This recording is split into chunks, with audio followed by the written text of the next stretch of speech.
একটা ধানের গুছ বাঁধতে গেলে আমরা এরকম করে বাঁধি। আর যেহেতু এইবার মানুষ ধান সুন্দরভাবে ঘরে তুলতে পারেনি, তো এটা আসলে আল্লাহর একটা খেলা যে মানুষ স্বাচ্ছন্দ্য ফিল করে ধান ঘরে তুলতে পারেনি।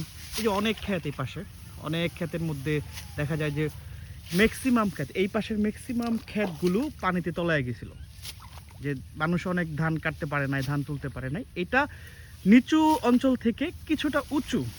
আর এই যে এখানে আমার মামা রাজীব মামা ধান কাটতেছে। রাজীব মামা, তোমার কতগুলা ক্ষেত পানির নিচে তলাইছে? পানির নিচে 10 কাঠা মতো আছে।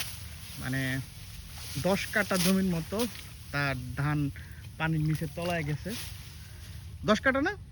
এটা বিলের ক্ষেতে সব, না? হ্যাঁ। সব বিলের ক্ষেতে সে ধান কাটতেছে। আর আমি আসছি ভিডিও বানানোর জন্য।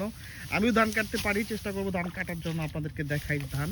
দেখেন ধান এখনো কিন্তু মোটামুটি কাটাই বলা চলে, যে এখনো ভালো করে পাকতেছে এরকম না।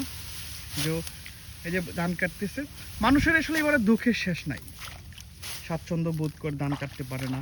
এখন এই ধানগুলো দেখেন ক্ষেতের মধ্যে এখনো পানি, এই যে পানি আমি আপনাদেরকে দেখাই যে পানি এখনো। তো আর এই যে এই পাশে ধান ক্ষেতগুলো দেখেন এখনো কাটার বাকি। আর ম্যাক্সিমাম ধান মানুষ কেটে ফেলছে, কারণ অনেক ধান ক্ষেত তো বললাম যে তলায় গেছে। এই পাশে ধান দেখতেছেন সবগুলা কি অলরেডি পানির নিচে তলায় গেছে। এই যে এই পাশে যদি এগুলো দেখেন আপনি, এগুলো পানির নিচে তলানো ছিল।